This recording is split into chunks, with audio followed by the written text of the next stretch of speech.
a break. I'm looking for it. Get behind me, pull out every star. I want a happy ending. You're tired of pretending. Let them get the best of me. Whoa, whoa, whoa. Give me a break. The game is survival. Give me a break. And plan my arrival. Give me a break. For heaven's sake. What happened to my piece of the cake? Give me a break. Give me a break. Oh, give me a break. Give me a break. Hey, give me a break. Last week on Give Me a Break. Oh, it's Patrolman Mary Beth.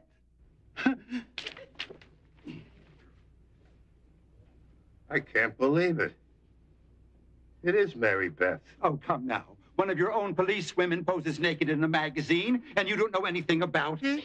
Hey, you're my kind of cop there, Mary Beth. Hey, Mary Beth, let's you and me commit a moving violation. Since you're so fond of taking off your clothes, turning your uniform, you're fired. Fired? You heard what I said. You're fired. I'm going to go to the Civil Review Board. I'm going to get my job back because I'm not going to take this lying down. To Mary Beth. Mary Beth.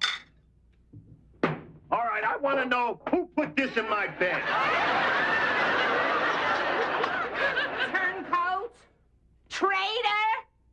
Sexist pig. It's for you, Chief. People who destroy beauty deserve to die in an ugly, ugly way. And there's nothing quite as ugly as the sight of blood and brains all over a police station wall. Which is exactly how it's going to be here in the next 10 minutes when I blow you and your station to bits.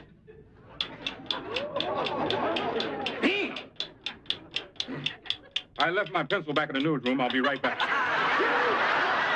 Nobody moves or I blow us all sky high right now! And now, the exciting conclusion of the centerfold on Give Me a Break. Take it easy, pal. I'm not your pal. And at exactly 2:30 p.m., I'm going to blow this place so high it's going to rain cops for a week. Which means you all got exactly 10 minutes to say your prayers. Hey, no, your clock is slow. It's already 23 minutes after 2.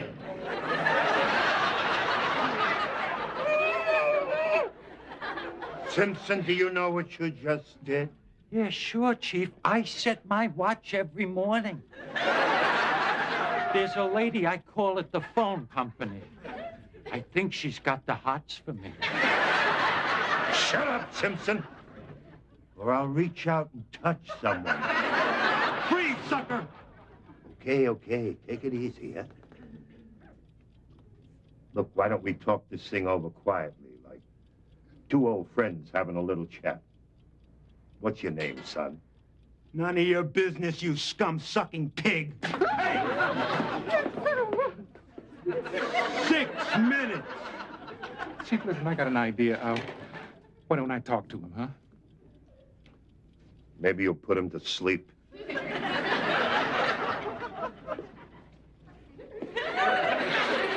Hi there. Hamilton Storm, Channel 6 News. Perhaps you've seen me on TV. Yeah, you're the creep on the Channel 6 News who keeps trying to look down his anchor woman's dress. Right.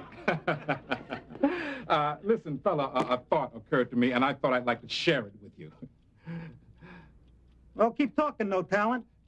No! Ray, no talent.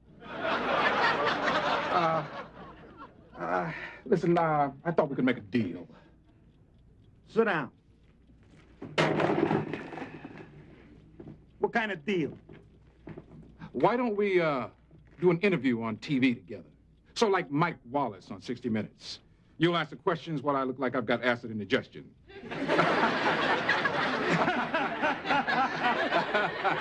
No way. Got a better idea. Why don't we do a 3-hour movie about your life? We'll even get a big star to play you. What do you think of Richard Simmons? You can't believe how much you disgust me. Get away from me. No! I can take it! By the way, you got the time? 4 minutes. What the hell are we gonna do now? I don't know, Chief. That's hardly time to boil an egg. We could rush him. No way. He's got his thumb right on the button. Listen. Why don't we say, how many people here got a bomb under their coat? And when he raises his hand, you could grab the clock. Simpson, I believe a piece of the rock fell on your head. Wait a minute. Why don't we let him talk to his mother? That always works. Well, that's a great idea, Chief. Fella, you'd like to talk to your mother? Nah. She get mad at me. I stole her clock. You, come here. Me? You.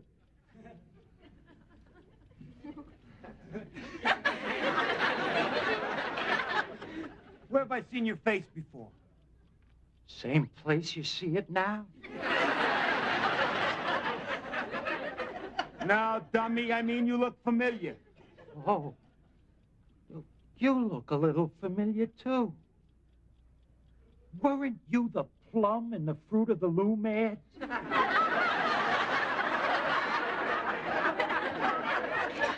No. I don't even wear underwear. Oh, my. I know where I seen you. I seen you at that singles bar down on Central Street. The Gab and Grab? Yeah. Yeah, I'm in there a lot. Me too. But I always strike out. Me too. I see a girl up. I don't even know what to say to her. Me either. Once I get past, what's your sign, I'm all cliches. You know, it's hard to get to know women. Yeah, sure. That's because they're the opposite sex. It's too bad we're not the opposite sex. I'd say yes to everybody.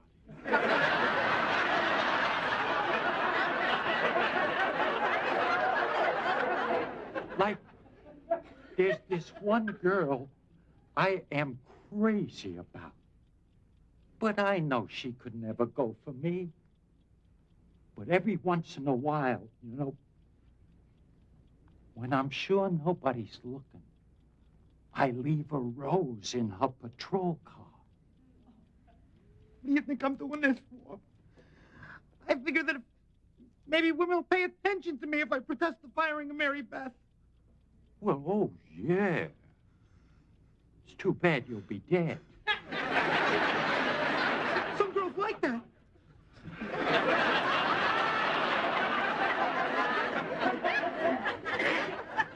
You know, it's kind of a shame you and I didn't meet before. We could have gone to the Gab and Grab and struck out together. At least we would have had somebody to talk to. Well, we still could. I mean, you probably gotta do some time for this. Calling the chief a scum-sucking pig is a serious offense. But after you get out, you know. You mean it? Sure. I know what it's like to be lonesome. But you gotta give up this blow everybody up business. I don't know. Well, you better make up your mind. There's only 7 seconds left. I don't want to die when I made a new friend. Here, you take it. Coward! Don't go get the ball What did you say your name was? Ralph Simpson. Come on. I'm Arnold. I'm Arnold Morrison. I'll see you when I get out, okay? Get him out. Get him out! Simpson! Congratulations. Oh, you took a big chance. You know, Chief, my whole life flashed in front of my eyes. That's when I knew I had nothing to lose.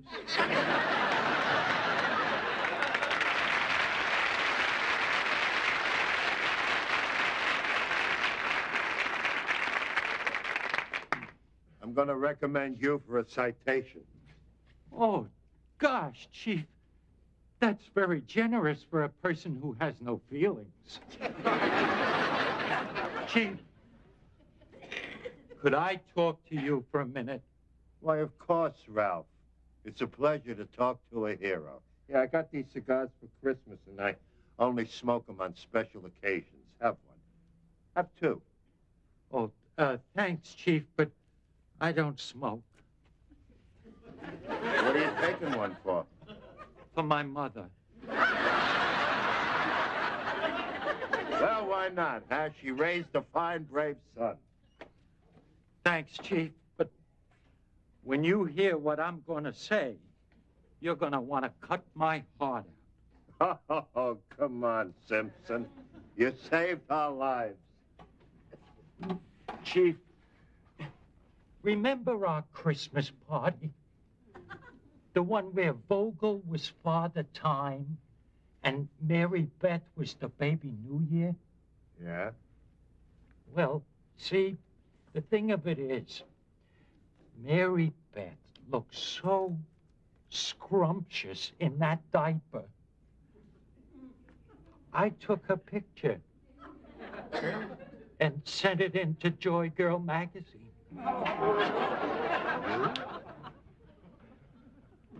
You were the one?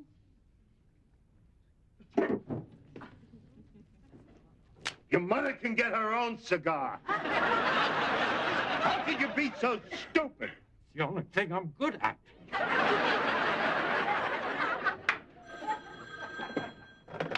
Officer Simpson, what do you want? Oh, yeah, I'm very sorry.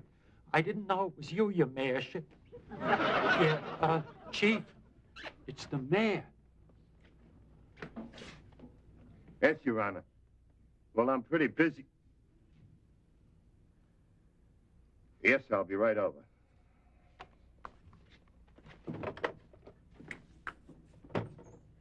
I gotta go down to the mayor's office. Simpson, you know where the morgue is? Yeah. Well, go down there and wait for me.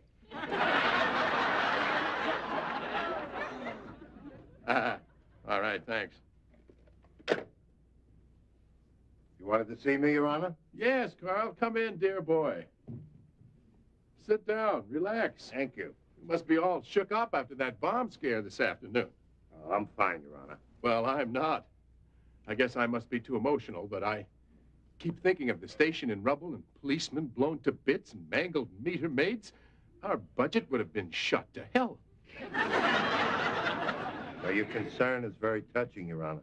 Now, Carl, you know the election is only 1 week away. Now, you just have to pucker up and start kissing babies. Well, the polls show that I'm in the lead.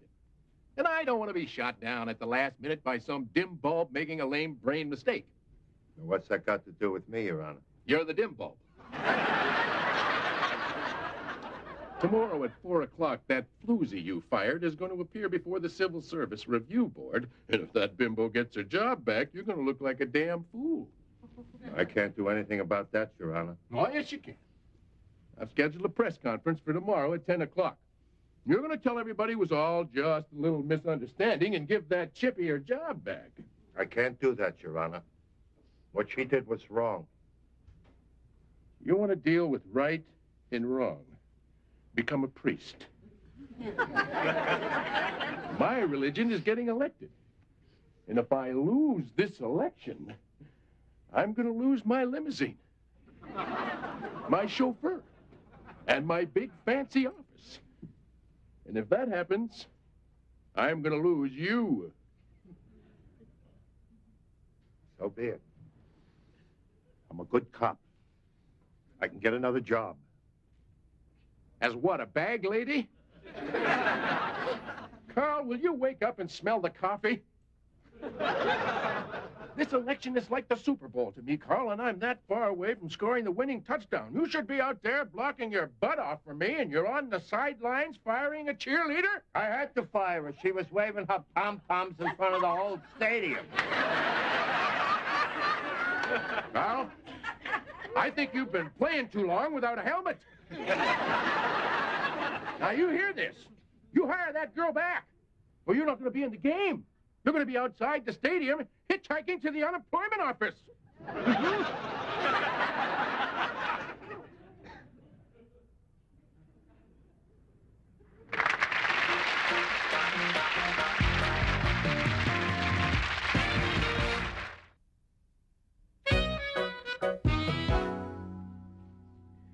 I'm not going to do it. I'm not going to give that girl her job back. It goes against everything I stand for. Then sit down. No, Nell, I'm not taking this sitting down. Right again. Don't let that jive-talking, back-slapping gas bag of a mayor tell you what to do. You bet I won't. But I thought that gas bag was your boss. Samantha, watch your tongue. Have some respect for the office. Honey, you can't call the mayor a gas bag until you're old enough to vote.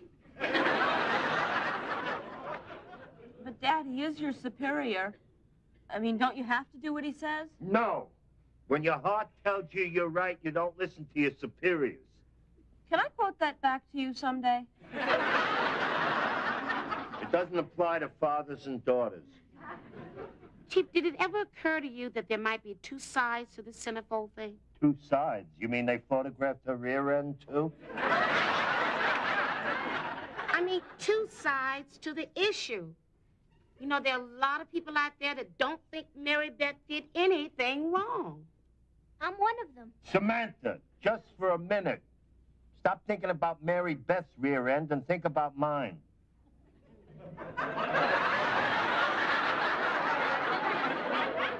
Do I really have to? Look, Chief, nobody likes to admit when they've made a mistake. Take me. When I accidentally burned the roast, do I tell you about it? No. I ground it up and passed it off as meatloaf. Mel, I'm sworn to uphold the law. That's my job. Chief, but you're also sworn to uphold the Constitution, and it says that you cannot deny a person a job on the basis of their race, religion, or how much clothing they have on. What Constitution is that? The same one that freed the slaves and gave women their rights and then forgot them both. So if you had your way, you'd have people going to work naked.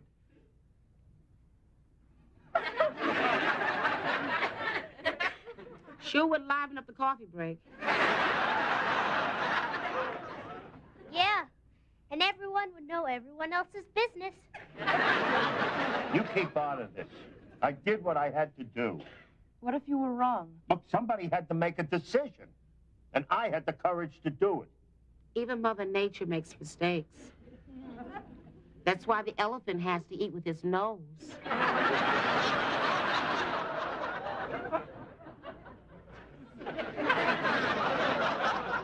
Okay, Dave, you're right there. Let's see. The mayor will be over here, and I should be about right in here. Fella, could you get out of the way, please? Hey. Instamatics to the rear. Okay. How's this? Hold it. You got my best side? You'll have to bend over.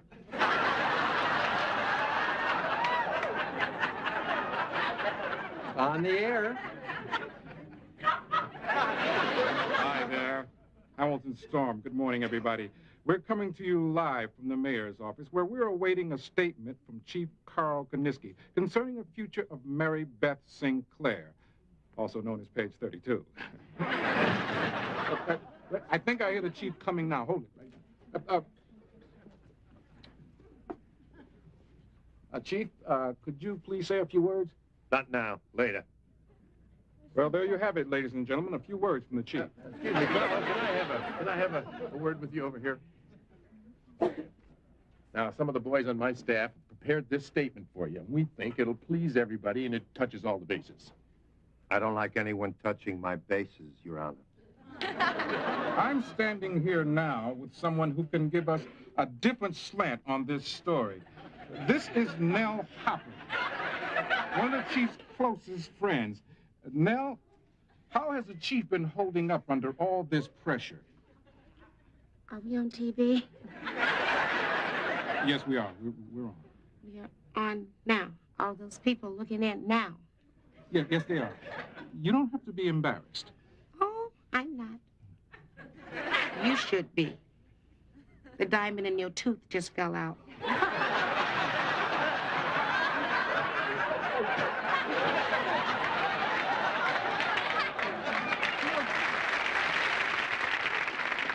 Ladies and gentlemen, members of the press, and all my good friends out there. You can count all his friends on the palm of one hand. Now, I know the election is only a week away, and I should be out there speaking out on the issues. But there are more important things than getting elected for another term. Get the shovel out, here it comes. It is far more important that I spread the oil on the troubled waters. Sounds like a grease job to me, though. Now, you boys in the press have been kicking this around, and you've been having a pretty good time.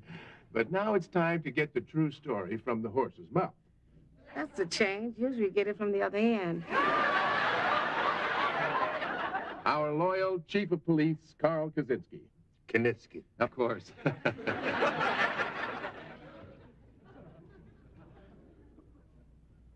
3 days ago, I fired one of my police officers for what I believed was an inexcusable moral offense. I thought her actions were in poor taste and did a lot of harm to the dignity of the department. Well, maybe I was wrong. I'm not saying I was wrong, just maybe. But in this country, you don't convict someone on a maybe. Mary Beth, I apologize. And I welcome you back to the Glen Lawn Police Department. And I make you this promise. I will never again interfere with your right to make a fool of yourself on your own time. Thank you, ladies and gentlemen. One second, fellas, 1 second. Carl, could I just have one word with you? That was great, Carl. You know, you're a stubborn mule, but I knew you'd come around to my way of thinking. Now, you got it wrong, Mr. Mayor. I didn't do that for you. I don't do things like that so you can get elected. Well, it's too bad. I guess that's why I'm a mayor, and you'll always be an employee. But right now, there are two things that make me feel terrific. Uh-huh. One is my family. And what's the other one, Carl? That I'm not voting for you.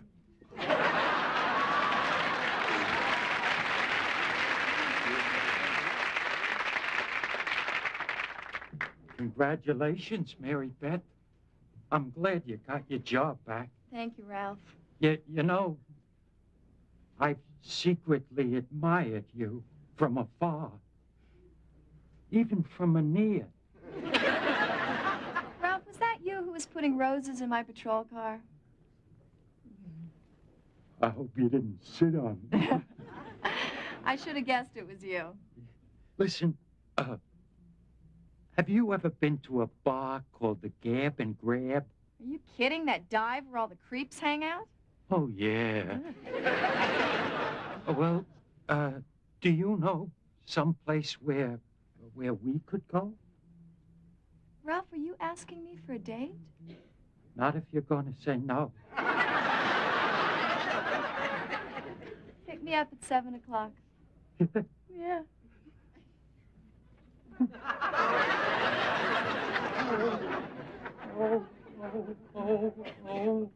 Oh, what a feeling, Toyota!